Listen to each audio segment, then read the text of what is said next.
الرحیم باب الغیبت للصائم، غیبت کی تعریف وغیرہ آگے آئے گی کہ کسی کا عیب اس کی پیٹھ کے پیچھے ذکر کرنا،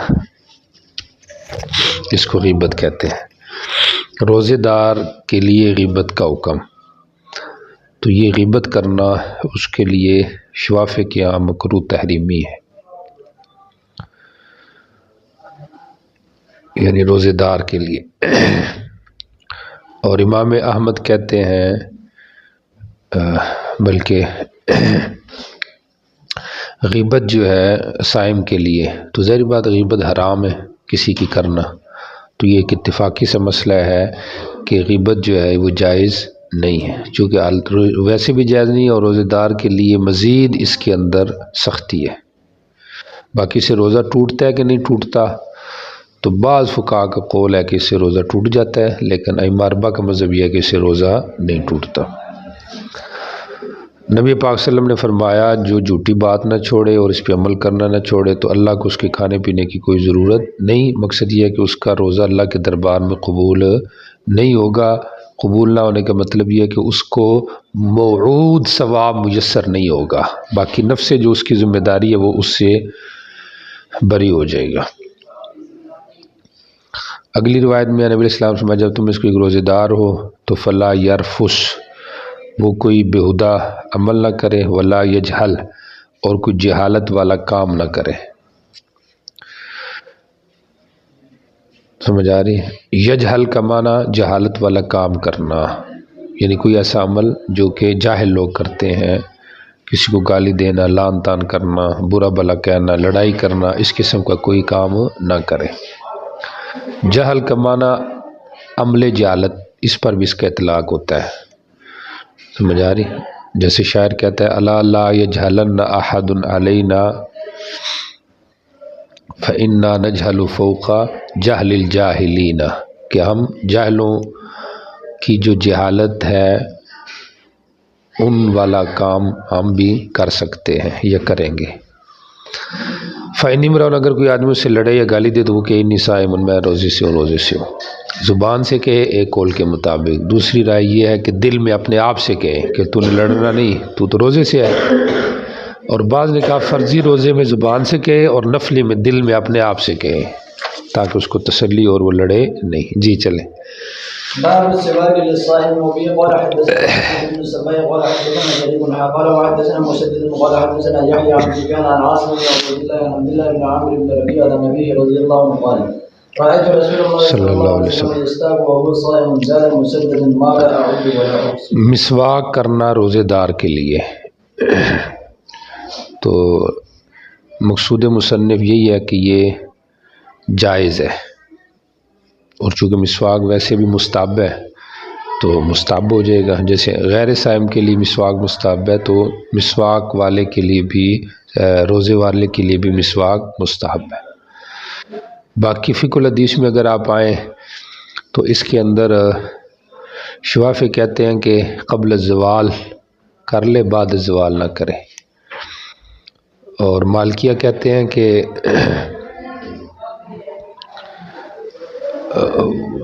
تار جو ہے نا وہ نہ کرے، خوش کرے۔ ٹھیک ہو گیا؟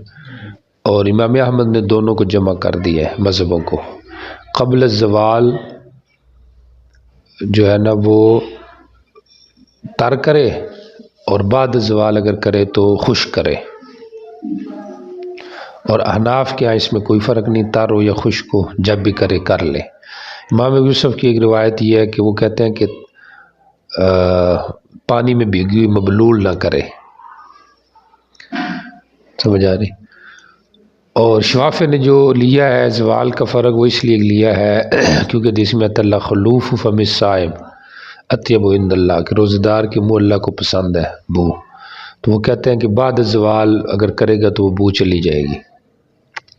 لیکن ہم نے یہ جواب دیا ہے کہ یہ جو بو ہے خلوف، یہ اس کا تعلق معدے سے ہے، تو مسواک کرنے سے وہ ختم نہیں ہوتی، لہٰذا مسواک کی جا سکتی ہے۔ اور باقی حدیث میں بھی آتا ہے کہ لولا اشق علی امتی لامرتم بالسواک عند کل صلاۃ، تو پتہ چلا کہ پانچوں نمازوں کے وقت مسواک کی جا سکتی ہے، چاہے روزے دار ہو یا غیر روزے دار ہو۔ ہاں یہ ہے کہ مبالغہ نہ کرے کہ جس سے یہ خطرہ ہو کہ پانی جو ہے اس کے منہ میں جائے گا، یعنی حلق سے نیچے اترے گا، یا روزے کے مسواک کے جو ذرات ہیں وہ اندر جائیں گے۔ جی چلیں۔ باب الصائم يصب عليه الماء من العطش ويبالغ في الاستنشاق۔ جی پیاس وغیرہ سے اپنے اوپر پانی ڈالے اور استنشاق میں مبالغہ کرے، اس کا یہاں پہ ذکر آ رہا ہے کہ اگر آدمی گرمی کی وجہ سے اپنے اوپر پانی ڈالے تو وہ غسل کر سکتا ہے، کوئی منع نہیں ہے۔ امام ابو حنیفہ رحمہ اللہ سے کراہت منقول ہے تنزیہی، لیکن یہ اس روزے دار کے لیے جو للزجر تنگ ہو کے روزے سے وہ اس طرح غسل کرے، سمجھ آ رہی۔ لیکن اگر لحصول البرودت ہو یا للطہارت ہو، جو بھی ہو، تو اس میں کوئی منع نہیں ہے۔ جی چلیں۔ وبه قال حدثنا عبد الله بن مسلم القعنبي عن مالك عن سمي مولى ابي بكر عن ابي بكر بن عبد الرحمن عن بعض اصحاب النبي صلى الله عليه وسلم قال رايت النبي صلى الله عليه وسلم امر الناس في سفر عام الفتح بالفطر۔ جی افطار کو حکم دیا آپ نے، دشمن کے لیے کبھی ہو جو۔ قال ابو بكر قال الذي حدثني لقد رايت رسول الله صلى الله عليه وسلم بالعرج يصب على راسه الماء وهو صائم من العطش او من الحر۔ عرج مقام پہ آپ سر پہ پانی ڈال رہے تھے پیاس یا گرمی سے، تو جائز ہے، منع نہیں ہے۔ جی چلیں۔ وبه قال حدثنا قتيبة بن سعيد قال حدثنا يحيى بن سليم عن اسماعيل بن كثير عن عاصم بن لقيط بن سبيرة عن ابيه لقيط بن سبيرة رضي الله عنه قال قال رسول الله صلى الله عليه وسلم بالغ في الاستنشاق الا ان تكون صائما۔ استنشاق میں مبالغہ کرو مگر یہ کہ روزے سے ہو۔ اس حدیث سے فقہائے حنفیہ نے یہ مسئلہ نکالا ہے کہ اگر ایک آدمی روزے میں اتنا مبالغہ کرتا ہے کہ اس سے وہ پانی سر تک پہنچ جاتا ہے، جوف دماغ تک یا معدے میں پہنچ جائے، تو اس سے اس کا روزہ ٹوٹ جائے گا۔ تو دو مسئلے اس پہ متفرع ہوتے ہیں۔ ایک مسئلہ تو سگریٹ والا کہ سگریٹ پینا، کہ اس کا نشہ جو ہے، اس کا جو اثر ہے وہ دماغ تک جاتا ہے، تو اس لحاظ سے روزے سے سگریٹ سے روزہ ٹوٹ جاتا ہے۔ اور دوسرا ٹکا وغیرہ لگانا آج کل، تو اب اس کا اثر معدے تک پہنچتا ہے کہ نہیں پہنچتا، تو اس میں تحقیق یہ ہے کہ نہیں پہنچتا، اور اگر پہنچے بھی صحیح تو چونکہ ٹیکا تو رہتا ہے رگوں میں اور معدے میں، وہ چیز اس چیز سے روزہ ٹوٹتا ہے جو کیا کہتے اس کو، جو اپنے اصلی محل سے جائے، منافذ اصلیہ جو ہے، سمجھ آ رہی، مخارج اصلیہ، ان کے ذریعے سے یعنی اس کا اثر معدے تک جائے، یعنی اس کے لیے جو رستہ بنا ہوا ہے اس کے ذریعے سے جائے، یعنی حلق کے ذریعے سے جائے، اور یہ تو رگوں کے ذریعے سے اس کی طاقت جا رہی ہے۔ اور دماغ تک جو سگریٹ کا اثر ہے یہ ڈائریکٹ جاتا ہے، سمجھ آ رہی، چونکہ اب جب سگریٹ پی تو اب وہ دھواں جو ہے یہی، سمجھ آ رہی، جو منہ کے اندر سے جو دماغ کی طرف رستہ جا رہا ہے، اور وہی جو رستہ ہے وہ پھر ناک کے ساتھ بھی ٹچ ہو رہا ہے، تو اس طریقے سے یہ اسی رستے سے جا رہا ہے، تو لہذا اس لحاظ سے سگریٹ سے روزہ ٹوٹ جاتا ہے، لیکن ٹیکے وغیرہ سے روزہ نہیں ٹوٹتا۔ جی چلیں۔ الصائم يحتجم وبه قال حدثنا مسدد قال حدثنا يحيى عن هشام قال وحدثنا احمد بن محمد قال حدثنا موسى قال حدثنا شيبان جميعا عن يحيى عن قتادة عن ابي اسماء عن الرحمي عن ثوبان عن النبي صلى الله عليه وسلم قال افطر الحاجم والمحجوم قال شيبان قال اخبرني ابو قلابة ان ابا اسماء الرحمي حدثه ان ثوبان رسول الله صلى الله عليه وسلم اخبره انه سمع النبي صلى الله عليه وسلم۔ جی احتجام للصائم وما حکمہ، اس کا حکم کیا ہے؟ فی اختلاف الائمہ، ان احمد بن حنبل ینقض صومہ، سمجھ آ رہی، نقض صوم، اس کا روزہ ٹوٹ جائے گا صائم کا اگر اس نے پچھنا لگوایا تو۔ دلیل یہ افطر الحاجم والمحجوم، جمہور کہتے ہیں کہ اس کا روزہ نہیں ٹوٹے گا، ٹھیک ہوگا۔ مالکیہ اور شوافی کہتے ہیں کہ مکروہ ہے، اور احناف کہتے ہیں مکروہ بھی نہیں ہے۔ پھر تھوڑا آگے جائیں مذاہب کے اندر تو پھر یہ تفصیل ملتی ہے کہ حنفیہ کے ہاں کراہت ضعف کی وجہ سے ہے، اگر ضعف آنے کا خطرہ ہو تو پھر مکروہ ہے، ورنہ نہیں۔ اور امام شافعی رحمہ اللہ جو ہے وہ بعد کا جو ان کا مذہب ہے وہ یہ ہے کہ رخصت ہے، حجامت میں رخصت ہے، پہلے کراہت کے قائل تھے، بعد میں وہ رخصت کے قائل ہو گئے۔ بہرحال افطر الحاجم والمحجوم جو دلیل ہے یہ امام احمد کا مستدل ہے، اور دوسرے جو حضرات ابن عباس کی روایت پہ عمل کرتے ہیں، جس کو امام ابو داؤد نے بعد میں ذکر کیا، حدیث ابن عباس ان رسول صلی اللہ علیہ وسلم احتجم وهو صائم، کہ آپ نے روزے کی حالت میں پچنا لگوایا ہے۔ تو یہ جو افطر الحاجم والمحجوم ہے، تو اب کس کو تعارض آ گیا روایات کا آپس میں، اب کیا کریں؟ تو افطر الحاجم والمحجوم روایت کو اگر ہم دیکھیں تو یہ سنن کی روایت ہے، اور احتجم وهو صائم دیکھیں تو یہ صحیحین کی روایت ہے۔ سمجھ آ رہی؟ امام بخاری نے افطر الحاجم والمحجوم جو روایت ہے اس کو ذکر کیا ہے، لیکن پہلے تعلیقاً ذکر کیا ہے، بعد میں اس کو وصلاً مذاکرے کے طور پہ ذکر کیا ہے، یعنی اس اہمیت کے ساتھ ذکر نہیں کیا جس اہمیت سے ہونا چاہیے تھا۔ ٹھیک ہو گیا؟ تو لہٰذا اب وجہ ترجیح ہوگی کہ صحیحین کی روایت راجح ہے سنن کی روایت پر، لہٰذا پچنا لگوانا یہ صائم کے لیے درست ہے۔ سمجھ آ رہی؟ اگر کوئی عذر یعنی ذوف وغیرہ کا خطرہ نہ ہو تو پھر بلا کراہت درست ہے۔ پہلا جواب یہ ہے۔ دوسرا جواب یہ ہے کہ یہ جو افطر الحاجم والمحجوم ہے نا، یہ باعتبار حجامت کے افطار نہیں، یہ غیبت کر رہے تھے ساتھ ساتھ، تو اس لحاظ سے آپ نے کہا کہ ان کا روزہ ختم ہو گیا، یعنی باعتبار غیبت کے، اور وہ بھی تشدیداً ہے۔ ٹھیک ہو گیا؟ دو جواب ہو گئے۔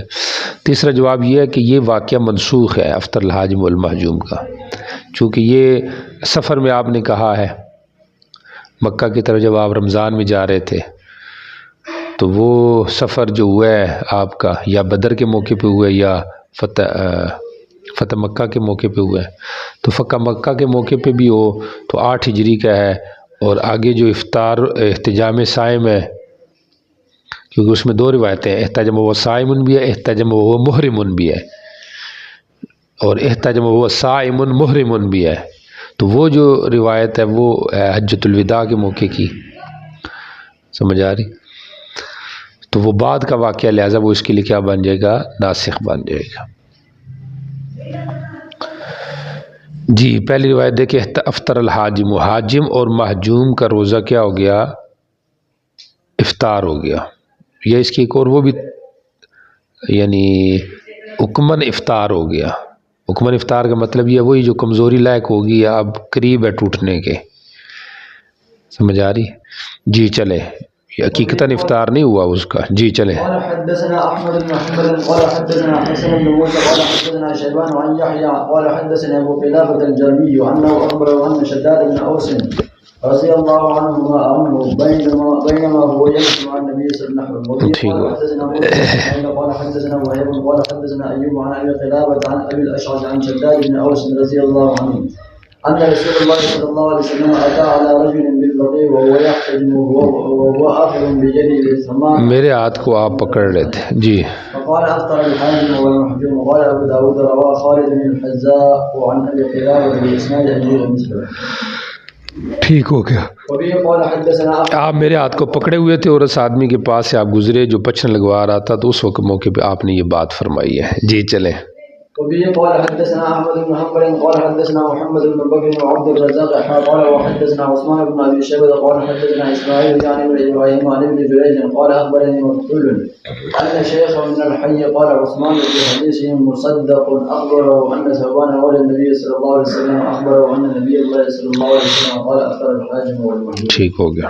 وبه قال حدثنا محمود بن خالد قال حدثنا مروان قال حدثنا الهيثم بن حميد قال حدثنا علاء بن الحارث عن مغفور عن ابي اسماء الرحابي عن سلمان رضي الله عنه عن النبي صلى الله عليه وسلم قال افطر الحاجم والمحجوم، قال ابو داود رواه ابن ثوبان عن مثله باسناد۔ باب مصنف کا جو اپنا رجحان ہے وہ پہلے مذہب کی طرف، امام احمد کی طرف۔ جی یہ جمہور کے دلائل اس میں ذکر کر رہے ہیں۔ جی چلیں۔ وبه قال حدثنا أبو معمر عبد الله بن عمرو قال حدثنا عبد الوارث عن أيوب عن عكرمة عن ابن عباس رضي الله عنه أن رسول الله صلى الله عليه وسلم احتجم وهو صائم. قال أبو داود رواه وهيب بن خالد عن بإسناده مثله وجعفر بن ربيعة وهشام يعني بن حسان عن عكرمة عن ابن عباس رضي الله عنهما. وبه قال حدثنا حفص بن عمر قال حدثنا شعبة عن يزيد بن أبي زياد عن مقسم عن ابن عباس رضي الله عنهما احتجم وأن رسول الله صلى الله عليه وسلم احتجم وهو صائم محرم.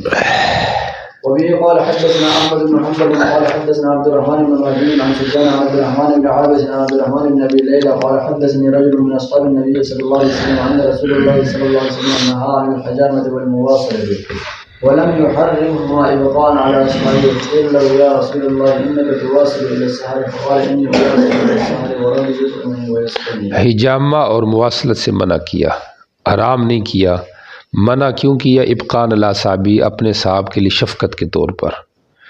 تو مطلب یہ ہو گیا وہی جو ہے کہ یہ نہیں جو ہے یہ افطار کا جو حکم ہے یہ یقینی نہیں ہے، یہ ذوف کے خطرے سے. جی چلیں. قال حدثنا عبد الله بن مسلمة قال حدثنا سليمان يعني بن المغيرة عن ثابت قال قال أنس رضي الله عنه ما كنا ندع الحجامة للصائم إلا كراهية. جہد، مشقت کی، کراہت کی وجہ سے کہ بیچارے کو زیادہ مشقت لاحق ہوگی. جی. باب الصائم يحتلم نهارا في شهر رمضان. جی، احتلام جو ہے یہ مفسد صوم نہیں ہے. جی. وبه قال حدثنا محمد بن كثير قال أخبرنا سفيان عن زيد بن أسلم عن رجل من أصحابه عن رجل من أصحاب النبي صلى الله عليه وسلم قال رسول الله صلى الله عليه وسلم لا يفطر من قاء ولا من احتلم ولا من احتجم. جو آدمی کیا کرے اور جو آدمی احتلام والا ہو اور جو پچ نہ لگوائے یہ آدمی مفطر نہیں ہوتے. ایک ہے استقاء اور ایک ہے قے وہ ہوتی جو خود آتی ہے، استقاء جو جان بوجھ کر کی جائے. تو جو خود قے آئے یہ مفطر نہیں، سمجھ آ رہی؟ اور جو آدمی جان بوجھ کے قے کرتا ہے تو جان بوجھ کے قے کرنے والے کا جو روزہ ہے وہ ٹوٹ جاتا ہے. وَإِنِ اسْتَقَاءَ فَلْيَقْضِ، آگے مسئلہ آ رہا ہے، اگر جان بوجھ کے قے کرتا ہے تو اس کا روزہ ٹوٹ جاتا ہے. خود کا ہے تو پھر روزہ نہیں ٹوٹتا. باقی جو وضو کا مسئلہ ہے قے کی صورت میں، تو قے کی صورت میں اگر قے آتی ہے منہ بھر کر اور اس میں وہ آدمی اس کو واپس لے جاتا ہے. اگر قے منہ بھر کر آئے اور وہ آدمی اس کو واپس لے جائے تو جو کرے، بلکہ یہ روزے کے ساتھ ہی ہے، قے منہ بھر کر آئے اور وہ آدمی اس کو واپس لے جائے تو اب یہ قے جو ہے یہ بھی مفسد صوم ہے. حنفیہ کے یہاں اگر منہ بھر کے قے آئی ہے اور پھر وہ اس کو واپس لے گیا تو اس صورت میں یہ قے بھی مفسد صوم ہے. سمجھ آ رہی؟ اگر تھوڑی قے واپس چلی گئی ہے تو پھر مفسد صوم نہیں، اور اگر واپس نہیں لے کے گیا ایسے ہی قے کر دی تو پھر بھی مفطر نہیں، مفسد نہیں. استقاء جو ہے یہ کیا ہے؟ مفسد ہے. جی. اور باقی جو وضو کا مسئلہ ہے وہ آگے ادھر اس کو بیان کرتے ہیں. جی چلیں. جی، سرمے سے روزے کا ٹوٹنا.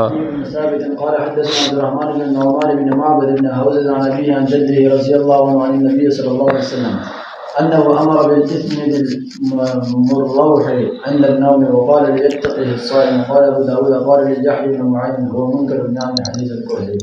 جی، کحل عند النوم یہاں پہ حدیث میں آ رہا ہے کہ نبی علیہ السلام نے حکم دیا عصمت سرمے کا. المروح کا مطلب یہ ہے کہ جو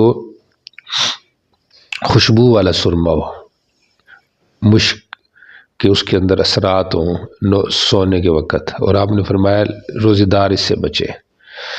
اب چونکہ روزہ سرمے سے ٹوٹتا ہے نہیں ٹوٹتا، تو اس میں ائمہ اربعہ کا اتفاق ہے کہ نہیں ٹوٹتا. سمجھ آ رہی؟ بعض فقہا کی یہ رائے ہے کہ اس سے روزہ ٹوٹ جاتا ہے. تو یہاں پہ آئے سائم اس سے بچے، تو بظاہر یہ جمہور کے مخالف ہے. تو اس لحاظ سے بھی اس کے اوپر جرح آ رہی ہے کہ یہ منکر حدیث ہے، حدیث کہل یہ کیا ہے، منکر ہے. سمجھ آ رہی؟ جی چلے. قال حدثنا وهب بن بقية قال أخبرنا أبو معاوية عن عتبة أبي معاذ عن عبيد الله بن أبي بكر بن أنس عن أنس بن مالك رضي الله عنه أنه كان يتخذ وهو صائم. اور یہ بھی وضاحت کی ہے فقہاء حنفیہ نے کہ اگر سرما لگاتا ہے اور اس کا اثر گلے پر ظاہر ہوتا ہے تو اب روزہ ٹوٹ جائے گا. سمجھ آ رہی؟ اس کی وجہ یہ ہوگی کہ چونکہ وہ گویا کہ آ گیا گلے تک، تو جب گلے تک آ گیا تو سمجھو پیڑ میں پہنچ گیا، کیونکہ گلے میں چیز آ جائے تو پیڑ میں چلی جاتی ہے نا، تو ہم نے زہر کو دیکھنا ہے، تو اس لحاظ سے پھر روزہ ٹوٹ جائے گا. جی. وبه قال حدثنا محمد بن عبيد الله المحزمي ويحيى بن موسى البلخي قال حدثنا يحيى بن عيسى عن الأعمش قال ما رأيت أحدا من أصحابنا يقرأ الكحل للصائم وكان إبراهيم يرخص أن يكتحل الصائم بالصبر. جی ابراہیم رخصت دیتے تھے کہ صائم ایلوا کوار گندل کے ساتھ لیپ کرے آنکھ کا تاکہ وہ ٹھیک ہو جائے. جی چلے. باب الصائم يستقر عامدا. وبه قال حدثنا مسدد قال حدثنا عيسى بن يونس قال حدثنا هشام بن حسان عن محمد بن سيرين عن ابي هريره رضي الله عنه قال قال رسول الله صلى الله عليه وسلم من زرع قيء وهو صائم فليس عليه قضاء وان استقى فليقضي. جی کہہ لائے کو روزے دار ہو تو اس پہ قضا نہیں، اگر خود کیا کرے تو قضا کرے گا. جی ٹھیک ہو گیا. قال حدثنا ابو معمر بن عبد الله بن عمرو قال حدثنا عبد الوارث قال حدثنا حسين عن يحيى قال حدثنا عبد الرحمن بن عمرو الاوزاعي عن يعيش بن الوليد بن هشام ان اباه حدثه قال حدثني معدان بن طلحه ان ابا الدرداء رضي الله عنه حدثه ان رسول الله صلى الله عليه وسلم قال وافطر فلقيت ثوبان مولى رسول الله صلى الله عليه وسلم في مسجد دمشق فقلت ان ابا الدرداء حدثني ان رسول الله قال فافطر قال صدق وانا صلبت له وجهه. آپ نے کیا کی اور افطار کیا، اس سے تو لگ یہ رہ گیا کیسے افطار ہو جاتا ہے، لیکن نہیں، افطار کی وجہ اور تھی، کوئی ذوف وغیرہ ہوگا، اس وجہ سے آپ نے روزے کو چھوڑ دیا. نفس قید جو ہے نا یہ مفطر نہیں. صبحان سے میں ملا مسجد دمشق میں نے کہا ابو درداء نے مجھے بیان کی قاف افطرا، تو کہتے انہوں نے سچ کہا ہے کہ انا سببت لہو وضوءہ، کہ میں آپ کے لیے آپ کا وضو کا پانی ڈالتا تھا.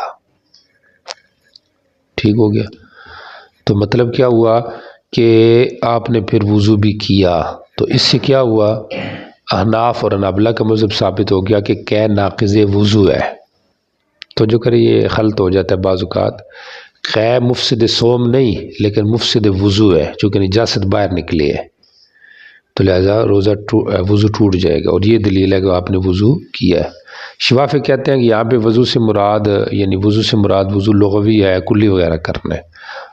اور حناف نے پھر اس کا یہ جواب دیا ہے کہ جہاں پہ لفظ کا حقیقی معنی جو شرعی معنی ہے وہ ممکن ہو تو پھر مجاز کی طرف جانے کی ضرورت نہیں. جی چلیں.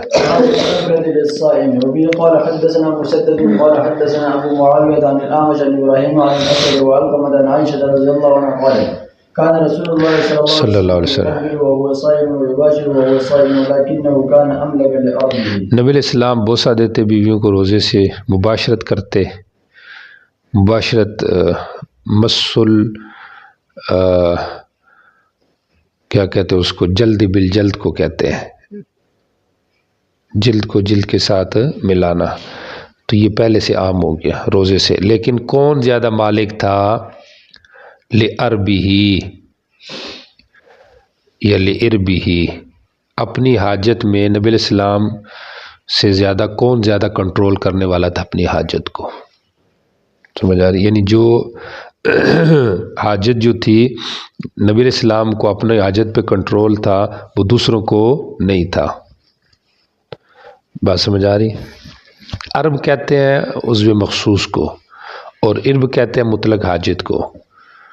تو مطلب ازدائشہ کہ یہ ہے کہ آپ کو اپنے اوپر زیادہ کنٹرول تھا تو آپ یہ کام کر سکتے ہیں، باقی جس کو کنٹرول نہیں وہ نہ کرے. سمجھ آ رہی؟ قبلہ للصائم کے اندر جو ہے فقہا کا اختلاف ہے. شوافی اور احناف کی رائے یہ ہے کہ بوڑھے آدمی کے لیے درست ہے، جوان کے لیے درست نہیں ہے، فرق کرتے ہیں.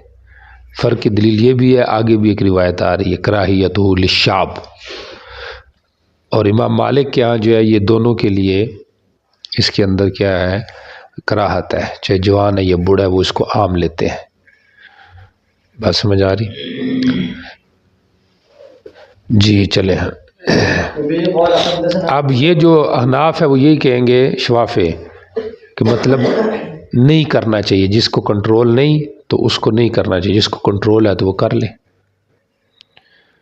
سمجھ آ رہی؟ جی چلیں۔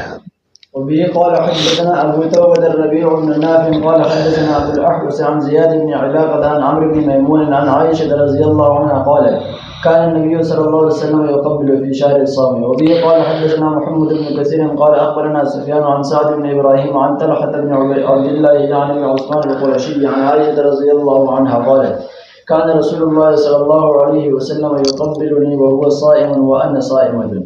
قال حدثنا احمد بن يونس قال حدثنا الليث قال وحدثنا عيسى بن حماد قال اخبرنا الليث بن سعد عن بكير بن عبد الله عن عبد الملك بن سعيد عن جابر بن عبد الله رضي الله عنه قال عمر بن الخطاب حششت فقبلت وانا حششت کا معنی ایک دن میں خوش تھا، جی۔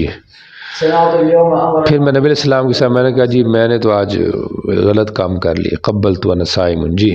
قال أرأيت لو مزمزت من الماء وأنت صائم؟ قال عيسى بن حماد في حديثه قلت لا بأس قال فما؟ جی، قلت میں نے کہا کوئی حرج نہیں ہوتا پانی ڈالنے سے، تو آپ نے کہا فما، پھر یہاں پر کیوں ہوگا حرج، کوئی مسئلہ نہیں ہے۔ تو امام احمد کی رائے یہ ہے کہ اس میں مطلقاً اباحت ہے، مالکیہ مطلقاً کراہت کے قائل ہیں، اور حنفی اور شافعیہ کے یہاں تفصیل ہے۔ جی چلیں۔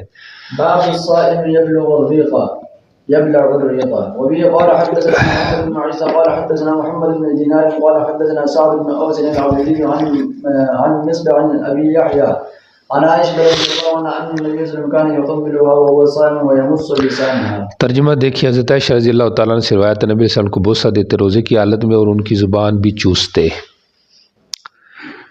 اب بوسہ دینے کا مسئلہ تو پیچھے آ گیا، لیکن کسی کی بیوی کی یعنی زبان چوسنا، تو اس کی جو کیا کہتے اس کو لعاب ہے وہ منہ میں آ جائے گا، تو یہ مفسد صوم تو ہوگا، اور پھر اگر اس کے اندر وہ محبوب چیز ہے تو پھر کفارہ بھی آئے گا۔